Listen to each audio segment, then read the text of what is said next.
Hello everyone and welcome back to Vlogmas. So today I'm going to be doing the YouTuber show and tell tag, which I think was initially started by Zoella last month, and she tagged Brogan and Brogan tagged me very kindly. I was extremely flattered.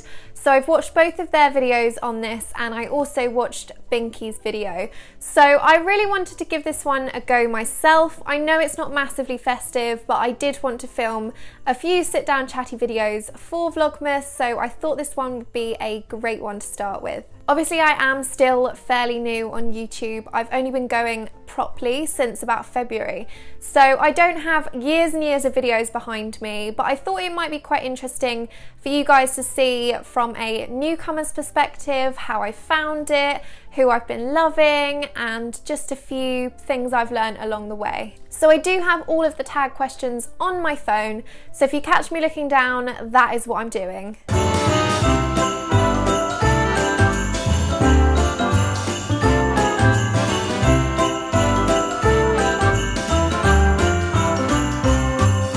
So the very first question is, why and when did you start YouTube? As I already mentioned, I started YouTube in January or February this year, so I'm still very new.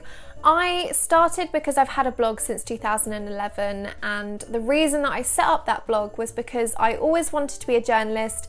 I always wanted to write, and I guess I thought that having an online platform to do that would be a great place to start. I was actually applying for universities at the time, and I thought it would be a great thing to show my application and to show to prospective future employers. So I kind of figured that an online showcase of my writing was the right direction for me. I didn't even know it was called a blog.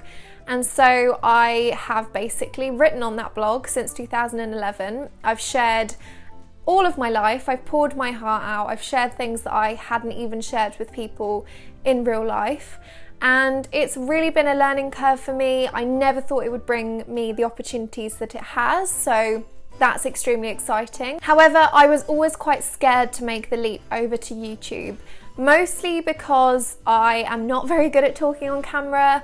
I have never really been that comfortable with my appearance. I am much better at it, much more confident as of late for many reasons, which I'm sure lots of you already know. And I guess I thought there was already so many people doing it well that I wanted to add something. I didn't want to just create videos for the sake of creating videos. But actually last year I moved in with my boyfriend. We now live in this very beautiful house that we've done up ourselves. And for the first time in my life, I feel settled and secure and at home, and I have somewhere to film, somewhere to show you. And so I just thought, I may as well start. I may as well start YouTube. I may as well start videos. I didn't know where it was going to take me. I didn't think anyone would watch, apart from my mum and my sister, who do still watch. And so it's very exciting. It's been quite a journey, and obviously there's nearly 5,000 of you now. So I'm extremely flattered that you enjoy watching them and that you do take the time to watch them. I thought that starting YouTube would give the audience that I already had on my blog another kind of dimensional look at me. So it wasn't just printed on page, or not even on page, on the internet, pictures and writing. This was actually a moving, talking, walking Scarlett. So that is why I set up YouTube. And the next question is, what was the reason you started your channel, and how does that compare to why you make videos today? So I guess I've kind of answered that one already, in the sense that I started my channel because I wanted to have another platform that I could share my life, and in a new dimension, not just statically. And that is still the reason today. Another reason that I didn't consider when I first started YouTube was just how much I was going to enjoy looking back at old videos. I mean, I have only been going a year, so I've only got a year's worth of memories, but it is so nice to just put on a video and for all these memories to flood back to you, and to have something tangible that you can watch back and reminisce and really cherish the things that you do. Obviously, as I've mentioned, blogging and YouTube presents some amazing opportunities, and it's incredible to be able to capture them in video form and to have them as ready-made videos to keep forever. So I guess that's why I still make them. I love having the memories and the documentation of my life to look back on. And it's also amazing that lots of you are interested in watching that, because when I started YouTube, I thought that my life was very, very boring and that no one in their right mind would want to watch it. The next question is, what was the first video you uploaded, and show us a clip? So the first video I officially uploaded was, okay, so technically the first video that I uploaded was my Thailand vlog, which was back in July 2016, so more than a year ago. But I hadn't officially started my channel. It was literally just a montage of clips from our trip rather than me actually speaking, and so I don't really count that as my first video. My second video was a Disneyland vlog, because I went to Disneyland in January for my birthday. I absolutely loved it. I recorded the whole thing on my phone, and I really enjoy watching that vlog back. But I was a bit rusty. Well, I say a bit. I was very, I don't think you can even say rusty, because I hadn't even done it before. I was very awkward and I didn't always quite know what to say. So that vlog is kind of not really a real video, I don't think. So my first proper video was my Get to Know Me tag, and I loved that video. I was so proud of it, but looking back, I am so awkward on it. So I will insert a clip here just in case you fancy having a watch. So hello and welcome to my first ever kind of sit down chatty YouTube video. Obviously you may have seen a couple of my vlogs that I've been posting, well actually only one of them, maybe two of them up already. But yeah, so this is my first proper kind of sit down, chatty, formal video I suppose. And yeah, it's kind of nerve-wracking, a bit strange talking to a camera. The next question is, who was the first person that you subscribed to?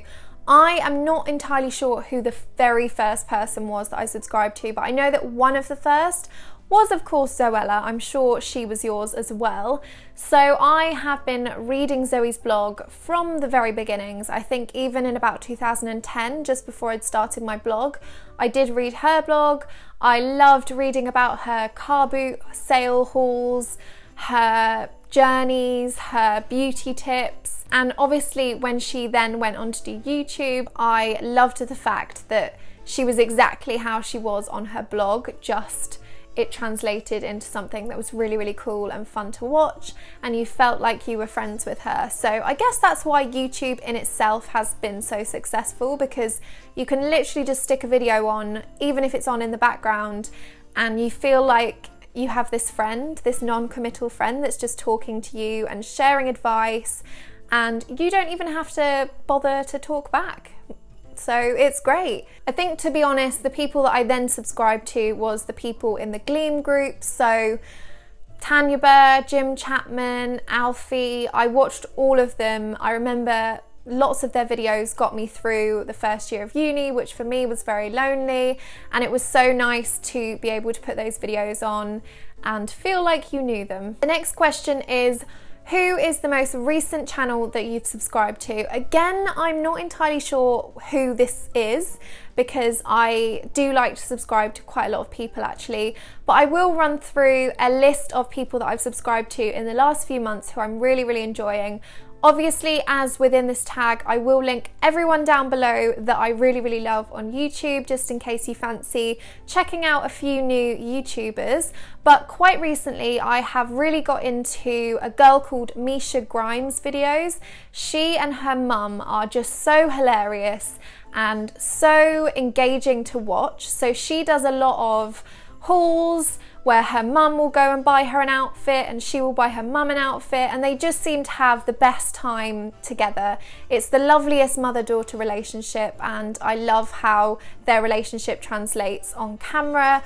I love their style. Misha does a lot of beauty pageants and she's very down to earth whilst being utterly gorgeous as well. So I love watching her videos. I also love a YouTuber called Lucy Jessica Carter. She has this amazing channel that I discovered recently, and I have binge watched her videos so much because I feel like once you watch one, they're quite addictive and you just have to watch more. So she has the most beautiful family. She's got 2 sons and a husband and a gorgeous house, which she regularly shows on house tours and home tours and and room tours.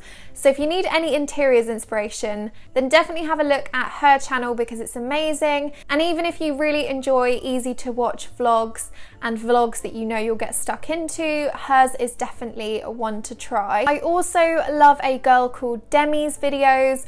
I discovered her videos because she had one video that went viral, which was, I think it was called 5 Things That Primark Workers Don't Tell You. And ever since I watched that video, I've just been addicted to her channel. She has the most bubbly, fun personality. You feel like you're her friend from watching the first video. And very amazingly, I did actually message her when I discovered her channel initially, and we've started chatting. So technically we have become friends, but she just has the most fun, exciting, engaging channel. She's doing so well. They're just really easy to watch videos, and she films on an iPhone, which is amazing, and she edits on an iPhone. I also love my regulars, so I watch Lydia Millen, obviously Zoella, Brogan, Binky. She did some amazing weekly vlogs and moving vlogs because she's recently moved into a new flat in London. And again, she's just the most engaging person to watch. I love how you can just get stuck in, and she shares so much and she's so funny. So I will leave all of my favourite YouTuber links in the description box down below. I have some really great recommendations. Personally, I think they're amazing, and often I will just think, oh, I'll just watch one video, and before I know it, I've spent about 2 hours watching them. So it is funny that we watch other people's lives. I don't think my parents get it. Like, my dad still says, this is really strange, like people are watching your life and you're watching their lives, and it is quite strange if you think about it. But I guess on the whole, we love being nosy, we love looking into other people's lives, and like I said, it's like having an extended bunch of friends that you can just check in on any time at your convenience. So the next question is, what is your least favourite video that you've uploaded?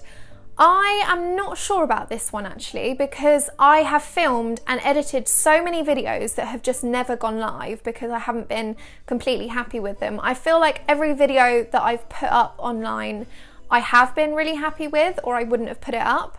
I do try and keep things as real as possible. Well, they are real, obviously it's my life, but if there's a video that I'm particularly unhappy with, or I don't like the way I film something, or the sound's not great, then I am quite a perfectionist in the sense that I won't upload it. If I don't think I'd enjoy watching it, or I think that something's up with it, I won't upload it. However, I did recently film a video really last minute, which was my beauty calendars or opening advent calendars video. And that was just as I was about to head off to Tenerife. I had a really bad cold, a really bad stomach ache. I'm literally sitting there with hardly any makeup on. My hair's all scruffy. I've got a hot water bottle that I'm clutching, and I just look like I don't want to be there.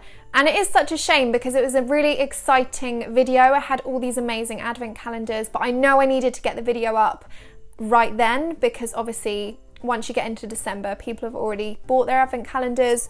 So I wanted to do it there and then, but I wasn't massively happy with it. So it's a shame, but I suppose it's not the end of the world. So the next question is, what is your most popular video and why do you think that is? So my most watched video is when, it's actually one of my first videos. It's when I talk about my nose job, rhinoplasty surgery. I talk about it in great detail. I show before and after pictures, and I talk about why plastic surgery should not be considered lightly. I guess the reason it's so popular, or the reason it's been watched so much, is because people search for that. I know when I was considering having it done, I would be on YouTube searching nose job before and afters, or nose job reviews, or nose job videos constantly. So I know from a personal perspective that it's just something that people are interested in. Maybe people are just being nosy, excuse the pun. But I do know that with any kind of surgery, people do like to research. They like to see people's experiences. To be honest, I think in general, people do like hearing about personal experiences. So that's probably why it's my most popular one. So the next question is, how many videos do you have privatized or unlisted? My answer is 0, because as I said, I am quite a perfectionist and I just won't upload anything if I'm not happy with it. I know this sounds really strange, but I like to look at my YouTube feed as though I was a viewer, or as though I was someone who hadn't seen it before, and see what it looks like. So any videos that are private or unlisted, I feel like it looks messy because then I'm not seeing what they're seeing. So I literally just don't have any private or unlisted. I'm sorry that that's quite boring. So the next question is, which YouTuber would you choose above the rest in your subscription box at the moment? So with Vlogmas on, obviously there is so much choice. Everyone's doing it, it seems, and there's so many videos to choose from. However, I feel like if I am eating my breakfast or I want something to watch on a whim, I will always go to Zoella's vlogs. One, because they're mammoth and you know that you're going to have at least 30 minutes of really nice stuff to watch. I love how chatty and engaging she is. She's just got this really friendly, warm manner. She's very down to earth, even though she's had an immense amount of success, which is very inspiring to watch as a fellow blogger.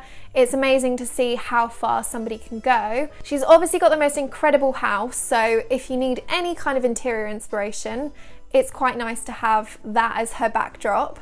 And I just feel like she's always doing something exciting. Even if she's just at home, she's always got something to talk about, and I guess you just do feel like you are her friend, so it's quite nice to just chuck a Zoella video on and you know it's going to be a good one. So the next question is, who would be your dream collaboration?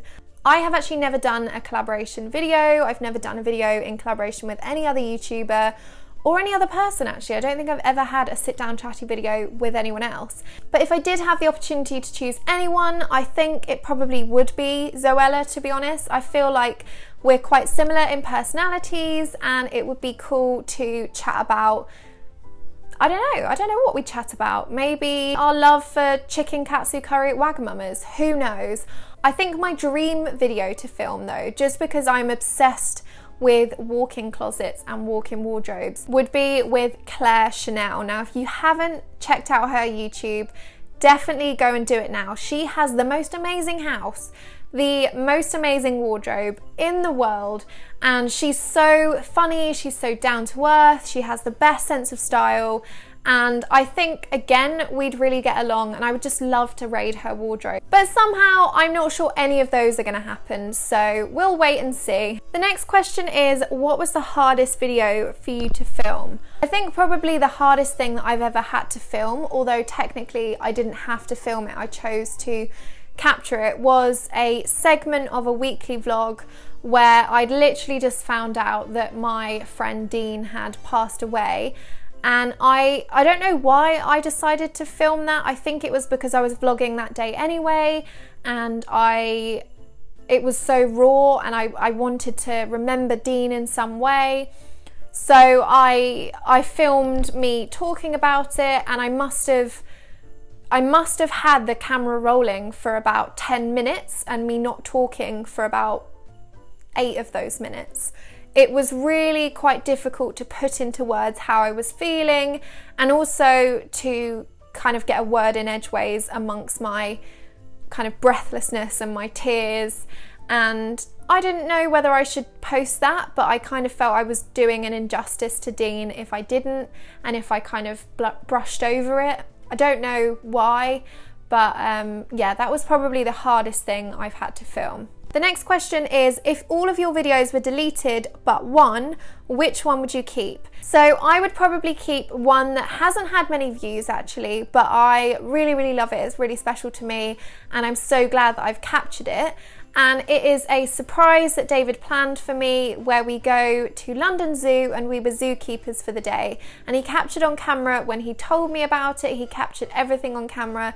It was just the most special day, and I know it might seem really weird to some people. My late grandfather actually kept and bred endangered species of leopards and snow leopards and jaguars, and he was a pretty amazing man, and he had acres of land with incredible animals on it. So I've always grown up around people who love animals, and exotic animals especially, and the guy who actually showed us around the zoo knew my grandfather, so that was really nice, and it's a really special memory to have that captured on camera. And then the final question is, what one piece of advice would you give to other YouTubers? I think I am still definitely a novice, so I don't have any winning formulas, but I think the best thing is consistency, and I've really found a boost in growth and engagement when you're posting regularly. So especially in Vlogmas, lots more of you have joined my channel, you've started watching, commenting, etc. So I think the best thing is consistency and also making videos that you yourself would watch, because I always think it's important to enjoy the videos that you make and enjoy watching them back. Because if you enjoy them, chances are other people enjoy them. So that's probably the best advice that I can give. Also, just to make them for you and not worry about numbers, because counting the numbers, playing a numbers game can just be really disheartening. Even when I had 400 subscribers, I was so excited, because if you think about it, if you had 400 people in a room, that's an awful lot of people watching you. So 4,000, 5,000 is absolutely incredible.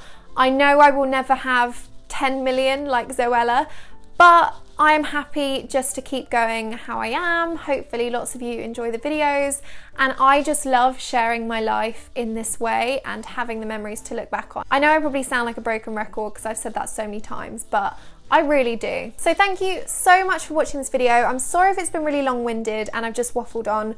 I do have a tendency to waffle, as you probably will realise. When I started this YouTube channel, I thought I wasn't very good at talking. Now I realise that I am not too good at talking, but I waffle way too much. So I probably will be doing a lot of editing in this video. However, I do hope you've really enjoyed it and that you're enjoying Vlogmas so far. Thank you ever so much for watching, and I will see you again tomorrow for another video.